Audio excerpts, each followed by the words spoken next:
Welcome back to the SportsBeat KC podcast. This is Jesse Newell, KUP reporter for the Kansas City Star. I'm joined again this week by CJ Moore of Bleacher Report. CJ, how you doing? Great, Jesse. What's going on, man? Not too much. The weather's getting nicer. It's obviously baseball season, but also kind of recruiting season for KU. Still in the mix for Duke point guard Derek Thornton. He's set to visit this week, and have a guest to talk about both him and recruiting. ESPN's Jeff Borzello we'll have on later in the show. I know he's a close buddy of yours, and talk a little bit about KU this class and the next class, and also the transfer epidemic, if you will. So, CJ, have you known Jeff for a while? Kind of what's the insight with him and how he made it up to ESPN? Yeah, Jeff's been a guy that's been around college basketball for a while. Started out at CBS Sports.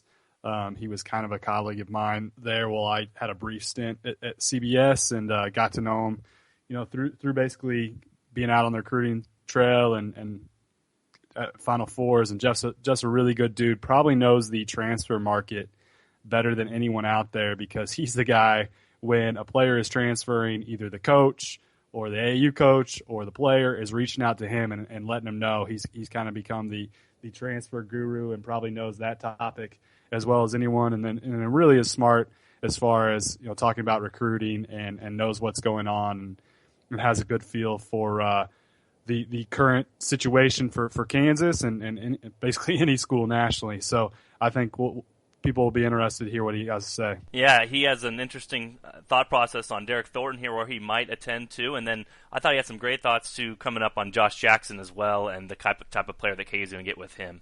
Before we get started, though, let's talk about the big news of the week. Josh Jackson, it is official for KU. He signs with the Jayhawks, his national letter of intent.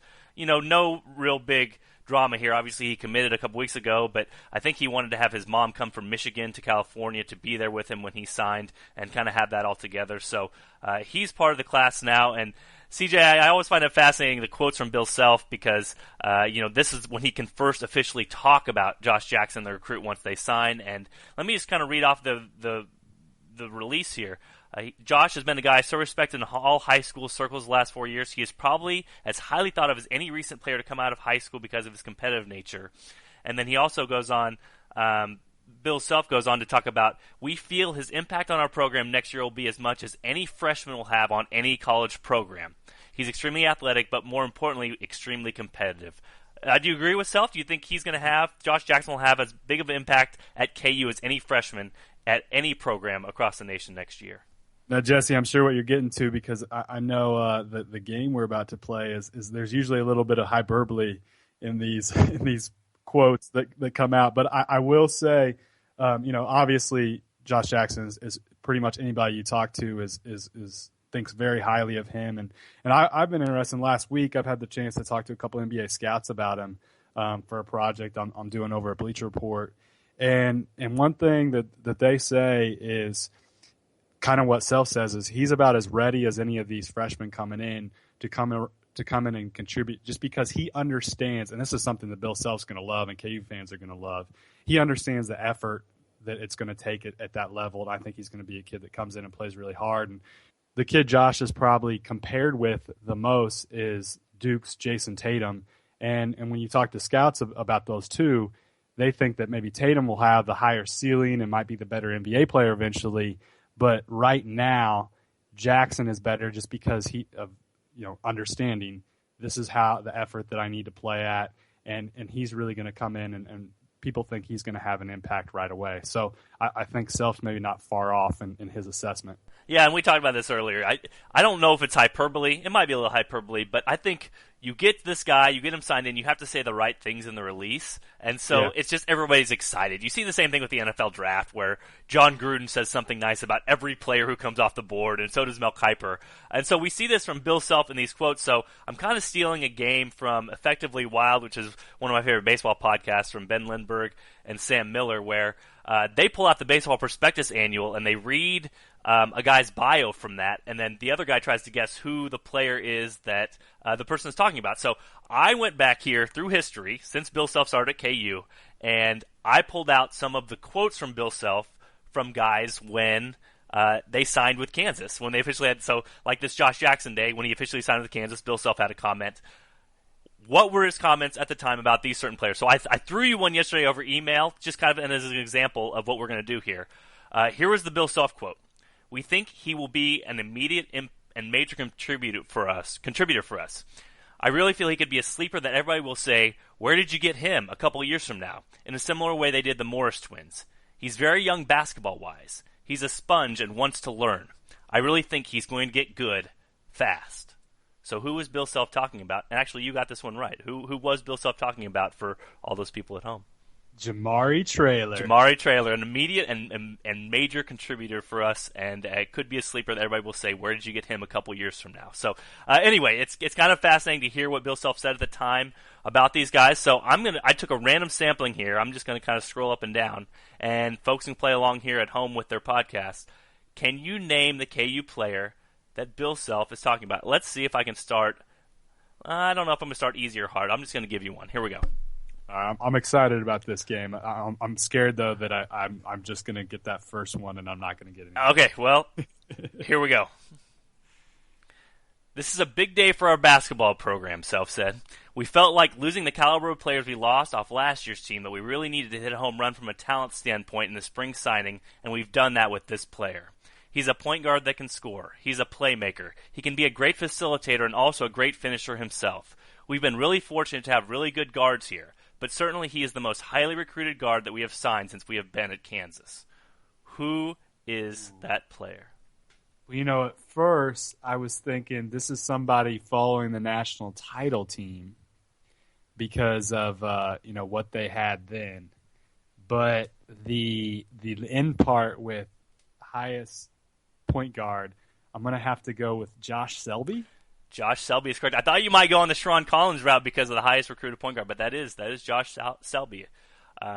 Exactly right. They needed to hit a home run from a talent standpoint and the most highly recruited guard that KU had signed since he's been there. So you are now 2 for 2 on this. Woo! Let's see if we can keep going. Let me pull out another random one. Here we go.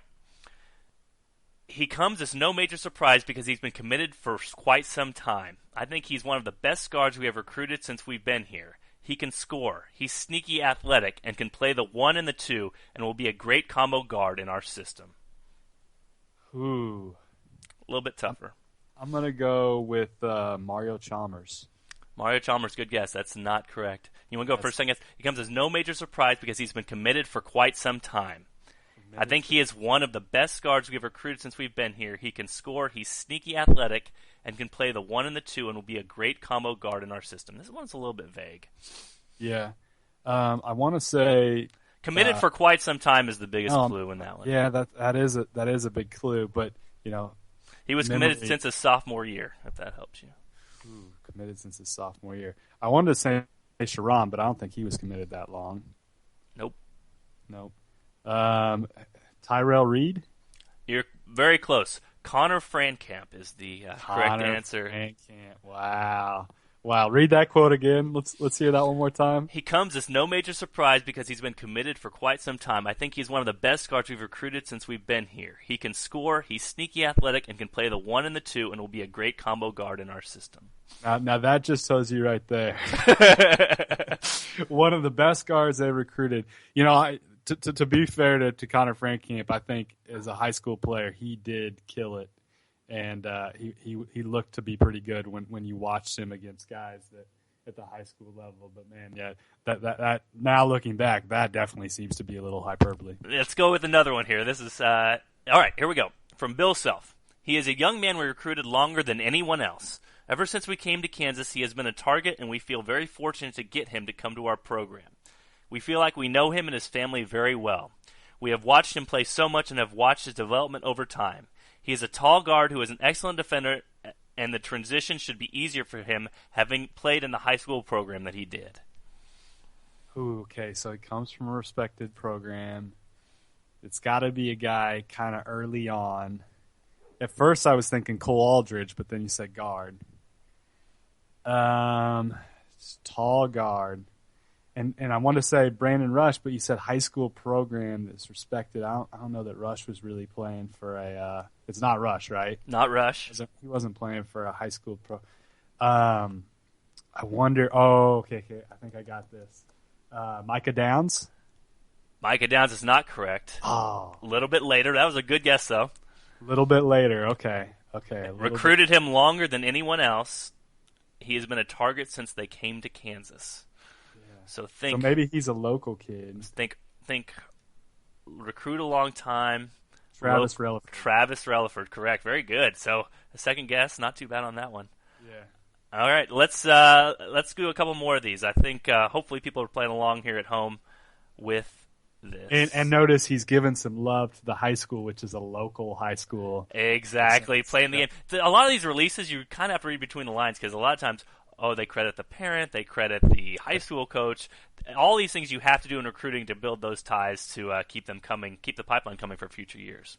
Yep. We are very appreciative of his loyalty to Kansas and are excited about him being a Jayhawk. He has been committed to Kansas for more than a year and has visited campus many times. Our fans should be very excited about a player of his ability and his love for this university. He will be an excellent addition to our front court. He has terrific size and a very high ceiling for his future. He is a true five-man that is very skilled. We believe he can anchor our play on both ends of the court. All right, I'm going to go Cole Aldrich. Cole Aldrich, you got that one right off the bat. Yep. Here, I need an applause sort of sound drop. Maybe I can do that. Maybe I can do that in future weeks. Yeah. Let's get a little bit. Let's go with this one. Yeah, that was too easy. I got to challenge you now. He is a point guard who can really shoot the basketball. His absence from competition from basketball for 4 years will be a transition for him, but he has always kept the ball in his hands over that period of time. His mentality, strength, knowledge, and skill set should immediately impact our program and make us a better team. Our biggest concern presently is for him to get 100% healthy. Easy. Oh, that was an easier one? Okay. Henry. C.J. Henry is correct, yes. Yeah, the absence from basketball, that gave it. At first, I was like, who would take then it clicked. Absence from basketball. So, right. I'm have to go back and count what you are here. So, pretty good so far. Okay, let's go with this one. We are obviously excited to receive this word from someone of his ability this late in the recruiting process. He is a very versatile perimeter player that has excellent ball handling skills. His size and athletic ability will allow him to defend on the perimeter. We feel the addition of him will help make this young but talented team even more versatile this season. He comes from a great basketball family that has experienced success at the highest level. He and his family's commitment to going to school and representing the University of Kansas should speak volumes to our fan base. I certainly appreciate the confidence he and his family have shown throughout this brief but very busy recruiting process. Name that Jayhawk. Oh, man, that was a mouthful. I want to let me put out a guess there, then I might have you read it one more time. Brady Morningstar? Brady Morningstar is incorrect. Let me read it one more time. We are obviously excited to receive this word from someone of his ability this late in the recruiting process. He is a very versatile perimeter player that has excellent ball handling skills. His size and athletic ability will allow him to defend on the perimeter. We feel the addition of him will help make this young but talented team even more versatile this season. He comes from a great basketball family that has experienced success at the highest level. He and his family's commitment to going to school and representing the University of Kansas should speak volumes to our fan base. Xavier Henry. Not correct. Not correct. Okay, I certainly appreciate the confidence he and his family has shown throughout this brief but very busy recruiting process. The family thing is throwing me off, and then the late in the game, that's why I was thinking Xavier. But I'm gonna go. Here's my last guess. If I don't get this one, you gotta tell me. Yeah. Some people are screaming at their podcast right now, so go ahead. Merv Lindsay. Merv Lindsay. No. Hold on. Here, I got it. Brandon Rush. Brandon Rush is correct. I was going to say the what probably threw you off is the excellent ball handling skills. Could have totally thrown, because you're thinking, okay, local kid, late signee, the family chose the school. Why would that be a big deal? But it would be a big deal for Brandon Rush. But the excellent ball handling skills might have been. That was a bad one. I should have had that. Okay, let's do a couple more of these. This is fun. Okay. He is an athletic, quick-twitched, prototypical power forward. His offensive game is one that is expanding. He has played for one of the very best high school programs in the country at St. Pat's. Last year they finished number 2 in the country, and this year they have a chance to be one of the best again. He will give us an element of toughness, and his defensive rebounding will be something we look to early in his career. I gave you a big hint in there in the middle. Yeah, hopefully you can get it from that. I was thinking Thomas Robinson at first, but he went to Brewster. let's see. So did the Morris twins go to St. Pat's? All right. So read it one more time. He is an athletic, quick-twitch, prototypical power forward. His offensive game is one that is expanding. He has played for one of the very best high school basketball programs in the country at St. Pat's. Last year they finished number 2 in the country, and this year they have a chance to be one of the best again. He will give us an element of toughness, and his defensive rebounding will be something we look forward to early in his career. And the St. Pat's part's throwing me off because I can't remember what kid went to St. Pat's. I'm going to say it's one of them, but I feel like he talked about the Morris twins collectively, so it can't be a Morris twin. St. Pat's is in New Jersey, right? Yes. Yeah, golly. Big guy from New Jersey. This is one people are like screaming at their computers or whatever, their cell phones. Maybe not. Big guy from St. Pat's. You're not going to get it. I'm not going to get it. Is it? Give me a year, not year, but like a window of years. Same class as Tyshawn Taylor. Same class as Tyshawn Taylor. Okay. So it is golly. One of the Morris twins then, right? Marcus Morris? Quintrell Thomas. Oh, Quintrell Thomas. Gosh. I'm like I pulled up KenPom for a second to try to go to that 2000. Oh, you're trying to cheat. I tried to cheat, yeah. And he's not even on here. Yes, yeah. There's Quintrell Thomas. That's a tough one. That's a tough one. Okay, couple more for you. He is one of the most skilled 6'7" guys in the country. He can shoot it. He can put it down. He's got good vision. He's a guy that should have a smooth transition from high school to college, in large part because he is a big guard. He's not a guy that has been playing inside a lot. Name that Jayhawk. All right, read it one more time. He is one of the most skilled 6'7" big guys in the country. He can shoot it. He can put it down. He's got good vision. He's a guy that should have a smooth transition from high school to college, in large part because he is a big guard. He's not a guy that's been playing inside a lot. So he says big guy and then says it's like he's contradicting himself inside this quote. He's a big guard, not a big guy. He's a big guard, but he's a guy that's not been playing inside as a big guard. He's been playing guard at the high school level. Oh, okay. 6'7". Was Henry that tall? Xavier? Is that your guess? Hold on. Let's see. 6'7" guard who would have played outside in high school. Yeah, I'll go with Henry. Brannon Green. Oh, man. Brandon Green, that makes sense. All right, damn. All right, let's get two more, and then we will get to our interview with Jeff Borzello and get some recruiting talk out there for folks. It has been our focus and our top recruiting priority to try to sign an inside presence and a rim protector to go along with our returning players. We feel like we've been able to sign a premier big man that has as much upside as any big we've recruited in recent memory. He reminds me so much of Thomas Robinson, late in Thomas's college career. He has a great motor. He runs as well as any big guy that we've had and certainly has a knack for finding the ball. He'll bring a toughness and aggressiveness to our program. We anticipate his transition to college to be very seamless also. Cliff Alexander. Good job. Incorrect. Oh, Check Diallo. Check Diallo is right. It is funny because you're reading that, you're thinking this could be one of two guys right here. Yep. It was. It could be one or the other. Yep. All right. So the lesson to KU fans: always be scared if you mention Thomas Robinson, I guess.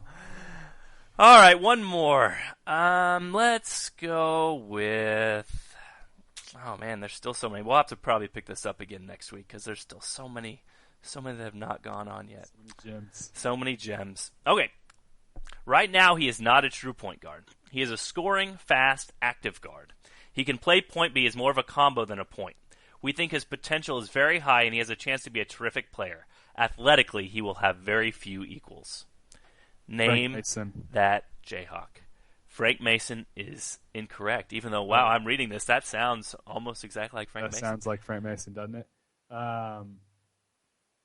Read that one more time. Right now, he's not a true point guard. He's a scoring, fast, active guard. He can play point, but is more of a combo than a point.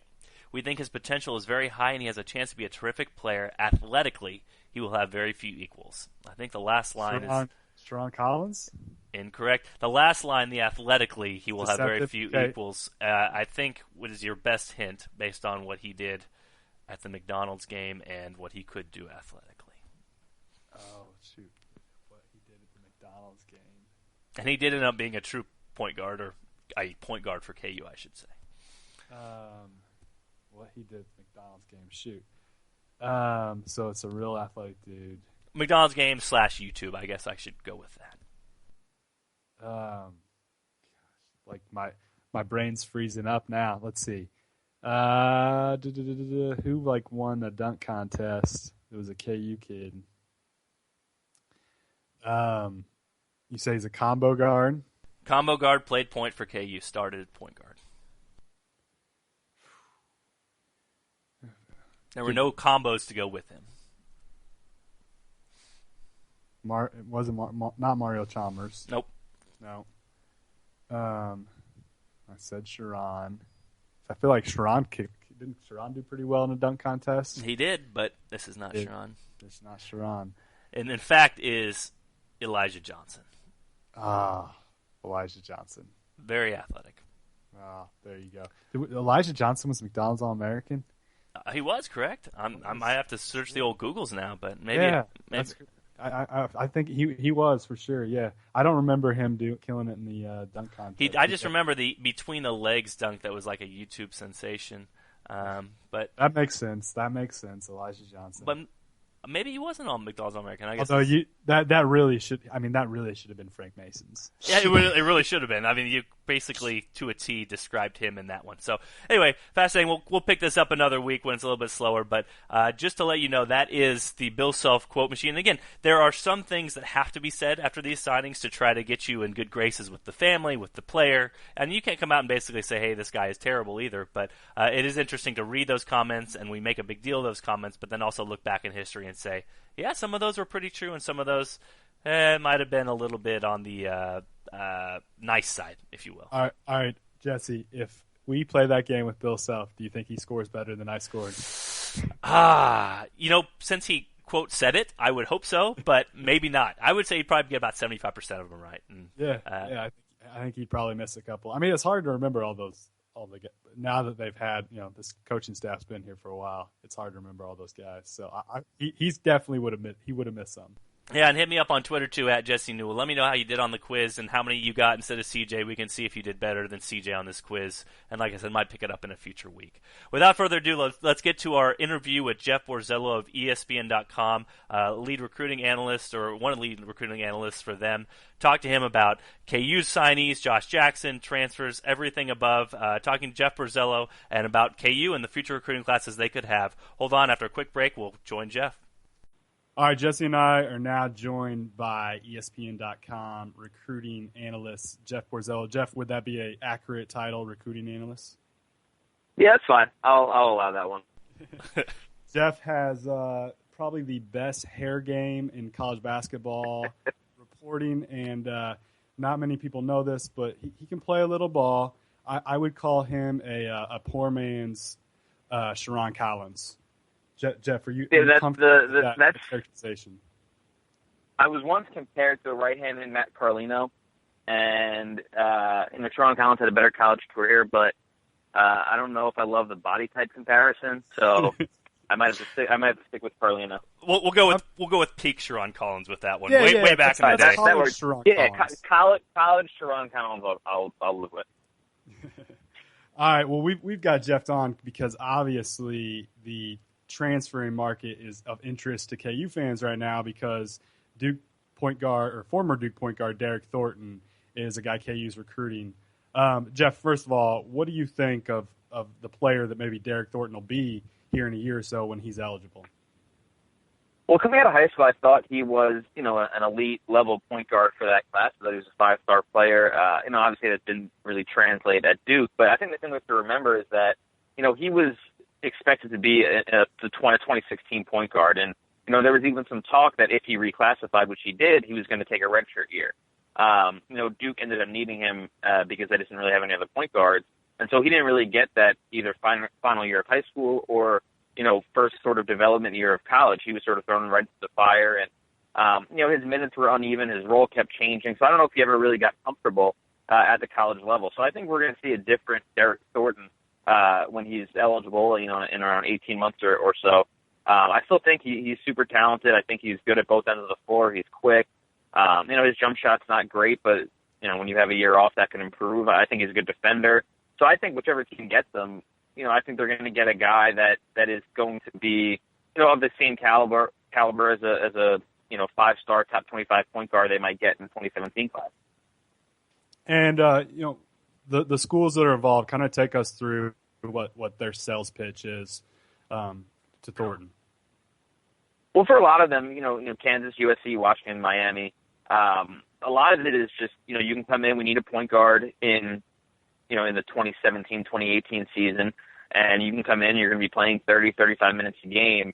Your role is not going to fluctuate like it did at Duke. And, so I think that's sort of the biggest thing. And I think that's what, the biggest thing for Thornton is that he can come in and play a huge role and sort of play in an offense that suits him well. And so, for USC, it's a little bit different. For Washington, it's a little bit different because you can say, hey, come back to the West Coast. You're closer to home. Your family can see you more. So for those two schools, it's they have a little bit of a different angle, but all four are really pitching, immediate playing time. The 2017 class of point guards isn't great at the top. So, a lot of these guys just want to get that high level point guard done right away. And that brings me something, it's my belief that landing a guy like Thornton for a KU would pay off more than maybe grabbing a 5-star freshman point guard in that 2017 class, just because of the fact that you have him who was once a 5-star guy, he's going to be a third-year college player. You've still got 3 years of eligibility. He's going to be way more ready to make an impact that 2017, 2018 season than a freshman. Are you with me on that? Yeah, I would agree with that, especially because, like I said, the 2017 class of point guards isn't great. Trevon Duval and Trae Young are very good. And there have been guys that have stepped up this spring, but at the same time, like you said, Derek Thornton's going to be a third-year college player, and we've already sort of seen what the floor is for him. And it's not bad. Obviously he didn't come in and average 15 and 6, but, he was a really solid player at times for Duke. And, if that's sort of the worst-case scenario for your starting point guard, I don't think you're in bad shape. And if you take a freshman, maybe it's not, maybe it's ranked 35th or the 6th best point guard because, like I said, it's not great.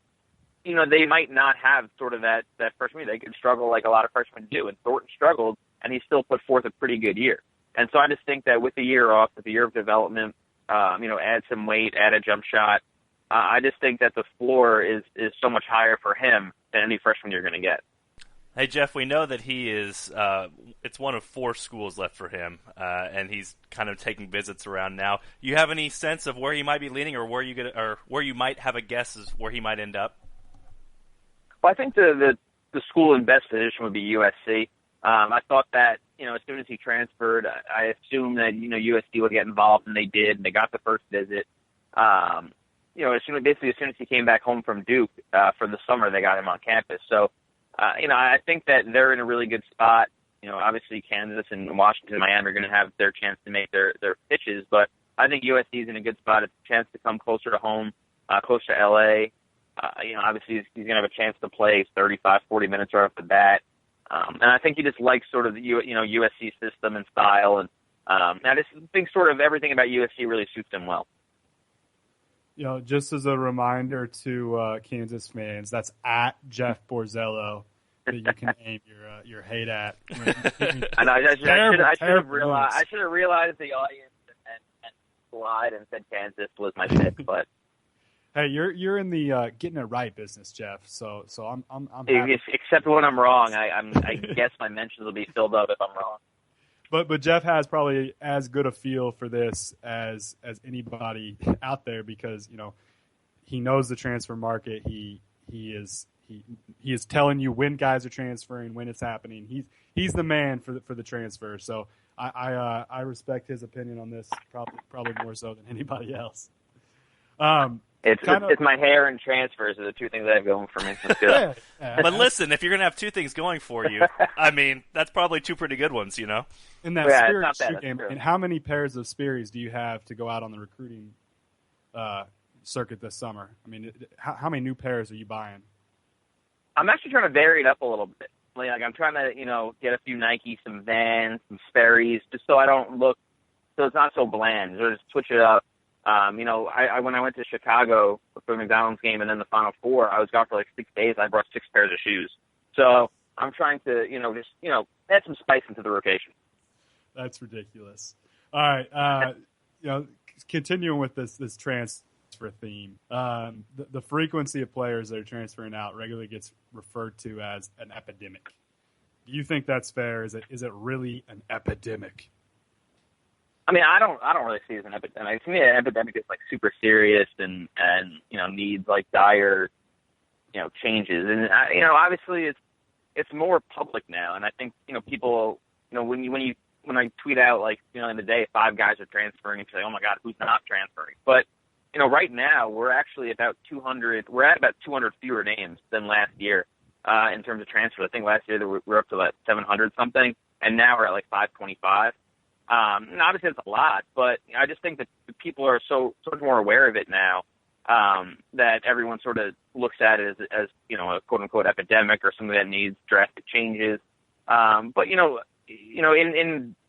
for a regular college student, there's a ton of transfers as well. So I just think this is sort of just the nature of a sort of a first year college student. Obviously there are some differences. Third year college kids don't always transfer, and the graduate transfer rules added some.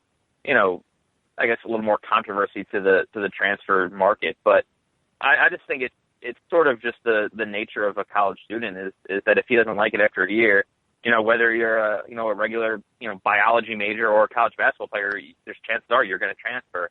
And I just think the only reason that people are so much take it so much more seriously now is that we're tweeting out and writing stories about every transfer, and so it just seems like there's so many more kids this year than last year, but in reality, that's not true.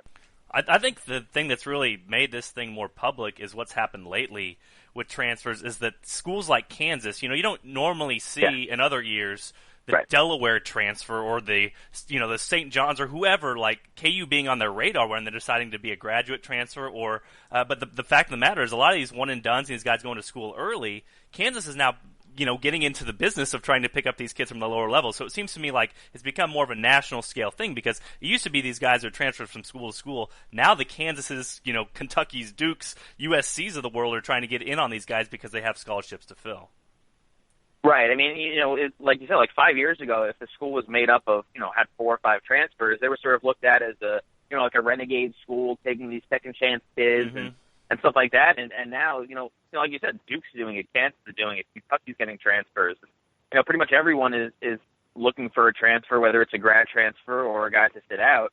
Every school is doing it. And now there are schools with 2 or 3, 4 transfers, and no one really bats an eye. Obviously, Iowa State under, Fred Hoiberg, had 6 or 7, and it wasn't really an issue. Bruce Pearl's gotten 8 transfers since he took over in 2014. So to me, it's not limited to a certain number of schools anymore. Pretty much every school and every coach has an interest in getting a transfer.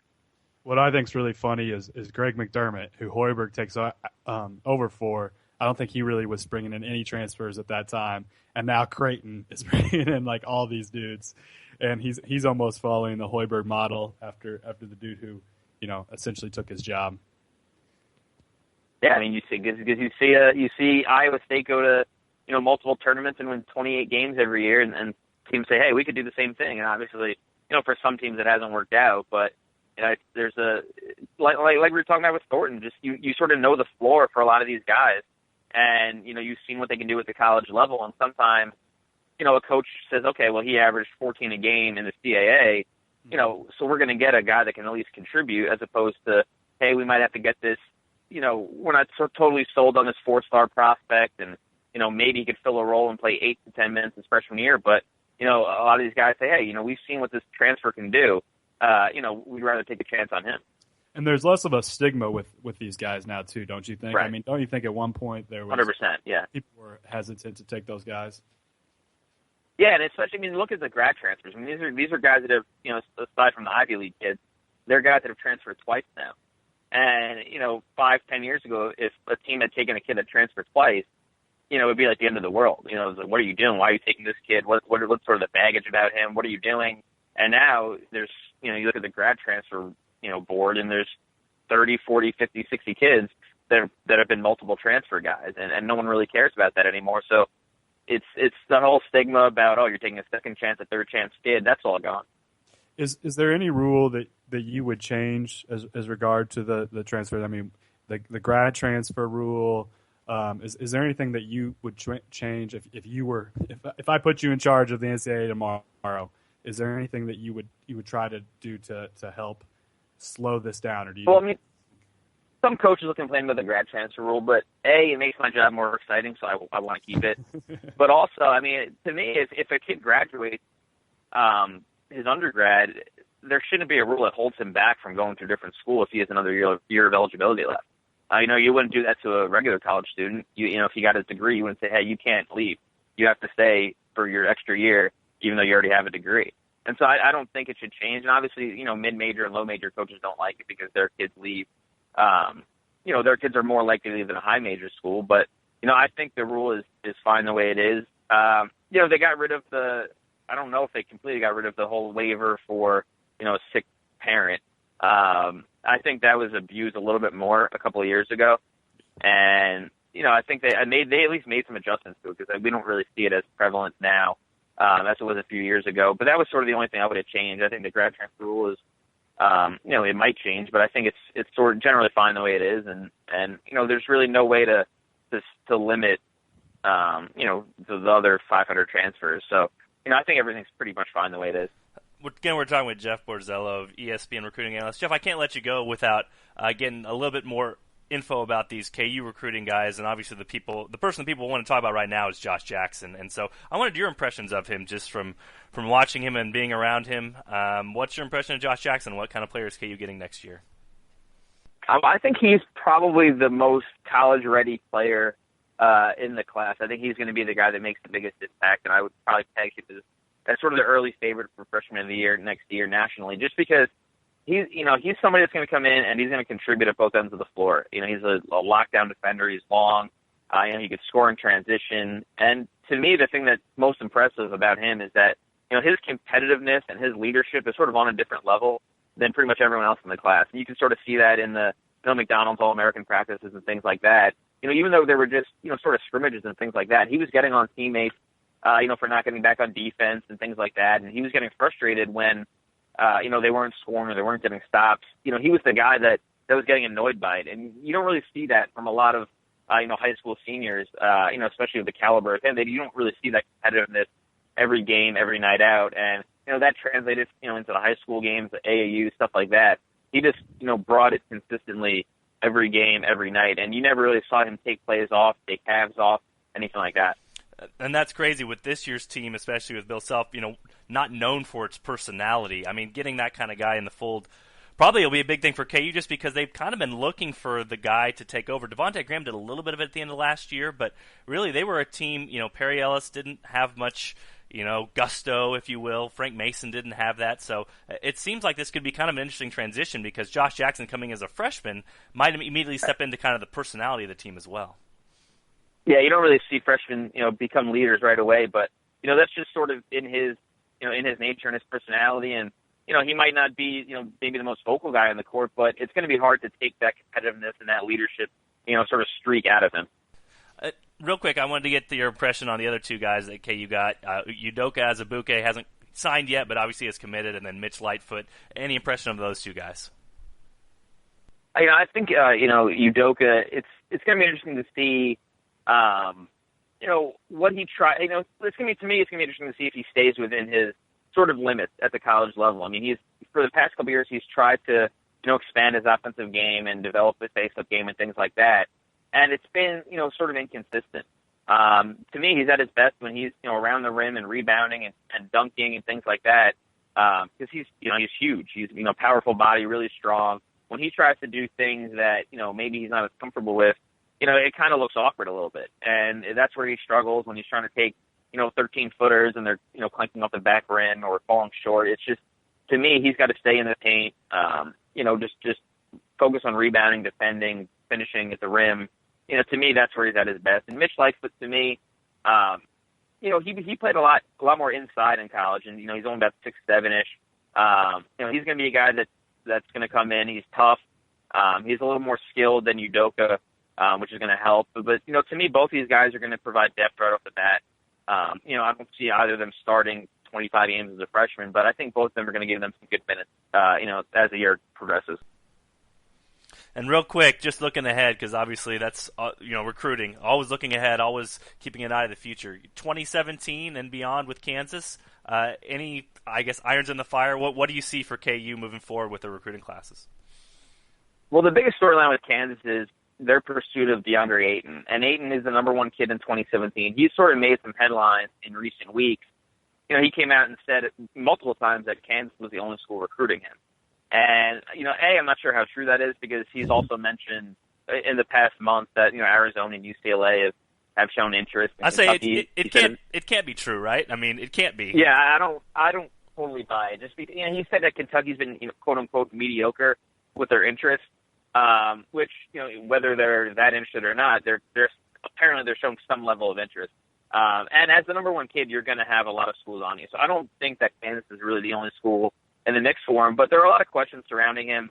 Whether he'll play in college. He says he definitely will. He won't, play overseas or follow the Thon-Maker model or anything like that. And so, as his recruitment progresses and people realize that he's going to play in college, if he's going to play in college, and whether he has NCAA issues, that's a different story. But I think we're going to see a lot of schools recruit him. But Kansas clearly has made an impact, or an impression at least, early on him, which is huge for the Jayhawks. And Trae Young has been another, prime target. Bill Self was watching him and teammate Michael Porter on the EYBL, the Nike circuit, the past few weeks. And those two have talked about a package deal a lot. We obviously hear about package deals early in the process now, and they don't always pan out. But, Porter and Young have played, on the Nike circuit together a while, and, they've talked about it. And Porter came out a couple of weeks ago and said, hey, every school, I talk to us, say, hey, I want to play college with Trae Young, and so you might have to take us as a package. And obviously Trae Young is a five-star point guard. He's terrific. So I think those three, Ayton, Porter, and Young, are sort of, high on the board. And, if they get Ayton and Young, that's, probably one of the two best point guards in the class and the best player in the class. So that's a heck of a start. But, they're really they've put forth a lot of offers in the past few weeks. And the latest came on Tuesday night. They offered Quad A. Green, he's a point guard out of Philadelphia. He's playing for New York-based PSA Cardinals, and he's been maybe the most impressive point guard on the circuit in April. He was in the first session. He was averaging 10 assists a game. He had a 14 assist game. So he's been terrific, and his stock keeps rising. Duke's interested. So there's a lot of schools in the mix for him, but Kansas sort of jumped in the mix, and they've become interested in a lot of point guards. And again, that's why we're seeing them go after Derek Thornton so hard. They really need a point guard in 2 years, and if they miss on Thornton, they're going to have to get one of these point guards in 2017 because the transfer market has really dried up the past couple of weeks. So they're going to go after point guards. They're going to have to be DeAndre Ayton. The Trae Young, Michael Porter package deal could be an option. So they have a lot of offers and interest in kids in 2017. Jeff Self said this year that he wants to play 2 point guards, start 2 point guards going forward, that he's more comfortable with playing that way. Have you seen them make more, point guard more of a priority? You said they're recruiting a lot of guys at that position. Do you think they're recruiting more guys at that position this year than maybe past years? Well, I think that comes from a couple of things. If he does want to start 2 point guards, then obviously you're going to need, more than just 1 or 2 on the roster. But, the other part is, the 2017 we've seen over the past couple of weeks, we've seen sort of an arms race for point guard. Just because there's not a lot of great ones, the depth isn't great. And after the top, 5, 6, or 7, it sort of falls off a little bit. And so we're seeing Duke and Kentucky and Kansas offer pretty much every top 5, top 7 point guard just because there's not too many. And, they want to get at least one out of the way early, or at least, get heavily involved early so they can get one. Just because if they don't get, one of their top 3 or 4 point guard targets, there's not a lot out there. There's not, we're going to see probably next spring around this time teams scrambling for point guards. There's not going to be a lot left.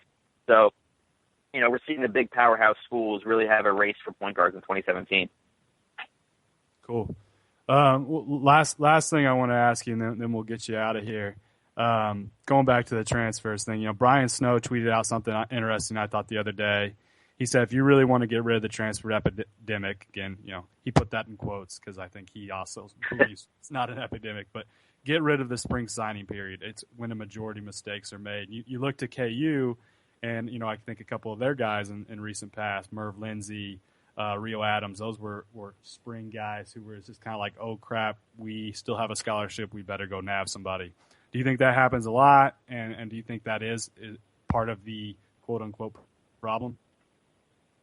I think so. There's one thing I want to add about the quote-unquote transfer epidemic, and you mentioned Brian Snow made me think of it, because he's talked about this with Spike Albrecht, the past couple of weeks, is people always blame the kids and the need for, instant gratification and stuff like that as the main reasons for transfers. But a lot of people don't really ever put the blame on coaches, because a lot of these kids are just, they're not sort of getting the playing time they were, sort of promised during the recruiting process. And in a lot of these cases, these kids are being pushed out, to make room for another point guard. I'm not saying that Derek Thornton was pushed out by Duke, that, that rumor was going around when he transferred. But, some of these kids are saying, the coach is going in and saying, hey, we're bringing in, 2 guys at your position next year.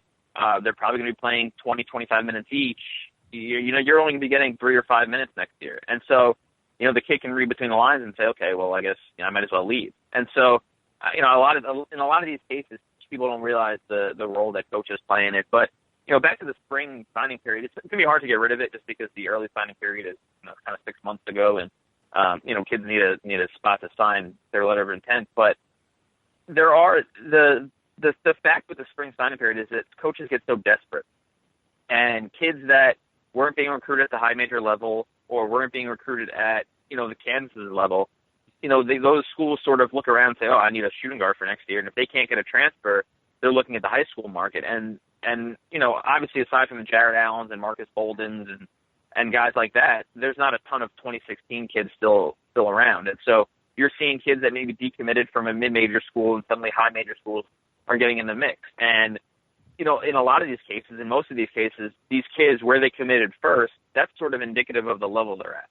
Obviously some kids improve over their senior year and blow up and things like that. But in most cases, if a kid commits to, Valparaiso, I'm just using that as an example, they're probably a mid-major player. And so if a kid decommits from there, we really shouldn't be seeing, Arkansas and Missouri and Ole Miss, go after these kids. It's sort of a situation where they say, oh, we need a player, let's get him. Hopefully he can come in and be a depth option or a worst case option for us. And, obviously after a year, both sides sort of see the player sees, okay, I'm not going to get any minutes here. And the school sees, well, he wasn't good enough for us. And obviously the kid's going to leave. And so we see that year after year. And I could probably look up, the past, 40 kids that have signed with a high major school in the spring signing period. And I'm guessing a lot of them have already left or are averaging 1 point a game at their high major school, just because that's, schools get desperate and say, oh my God, I need a shooting guard, who's still left? And they go after whoever they can. I'm getting calls and texts from coaches saying, hey, are there any big men left in 2016? And I'm like, well, there's this kid, he decommitted from so-and-so. And like, oh, I need his contact info. And it's like, well, the kid can't play for you, but, sure, go ahead. And so this happens, across the country at every position. And so that's sort of the biggest part or the biggest issue with the spring signing period is that it ends up with schools getting desperate and taking kids that aren't at their level. If you're advising these kids, you want to tell them, hey, stick with the guys who paid attention to you first, who made the offers early and not. Well, yeah, and that's the other part is that a kid sees a Kansas or a Texas come in the mix late, and they're like, oh, I could play at Kansas, I could play at Texas. That's going to look awesome, on Twitter and Instagram and stuff like that. And so they sort of take just the highest offer they can get. And, so obviously it's not just blame the coaches. It's the players are trying to just, get to the highest level, and their coaches, their AAU or high school coaches are saying, hey, if I could have a kid that goes plays for Kansas, that's going to be great for my program. And so it's just, there's sort of, every side to it. It lends itself to mistakes late in the signing period. Cool. Well, Jeff, we really appreciate the time, man. That was awesome insight, and thanks for coming on. Hey, no problem. Thanks for having me. Yeah, Jeff, real quick, where can people read your stuff, and where can they find you online? My Twitter is Jeff Borzello, JeffBorzello, and then everything I write on ESPN.com, whether it's breaking news or a column, and everything I tweet out from that account. So you can find me there. Sounds good. Hey, thanks, Jeff. We appreciate it. No problem. Thanks. Thanks again to Jeff Borzello of ESPN.com for joining us in our interview. As a postscript, I did want to mention, CJ was right earlier. Elijah Johnson, in fact, was not a McDonald's All-American. He was the top-rated point guard in his class, but he was not on the McDonald's All-American team. Good memory by him. My fault for me. Again, you're checking out the SportsBeat KC podcast. For CJ Moore, you can find him at CJ Moore BR on Twitter and Jesse Newell at Jesse Newell on Twitter. We're going to sign off for this episode. Be sure to check out all our KU coverage at kansascity.com.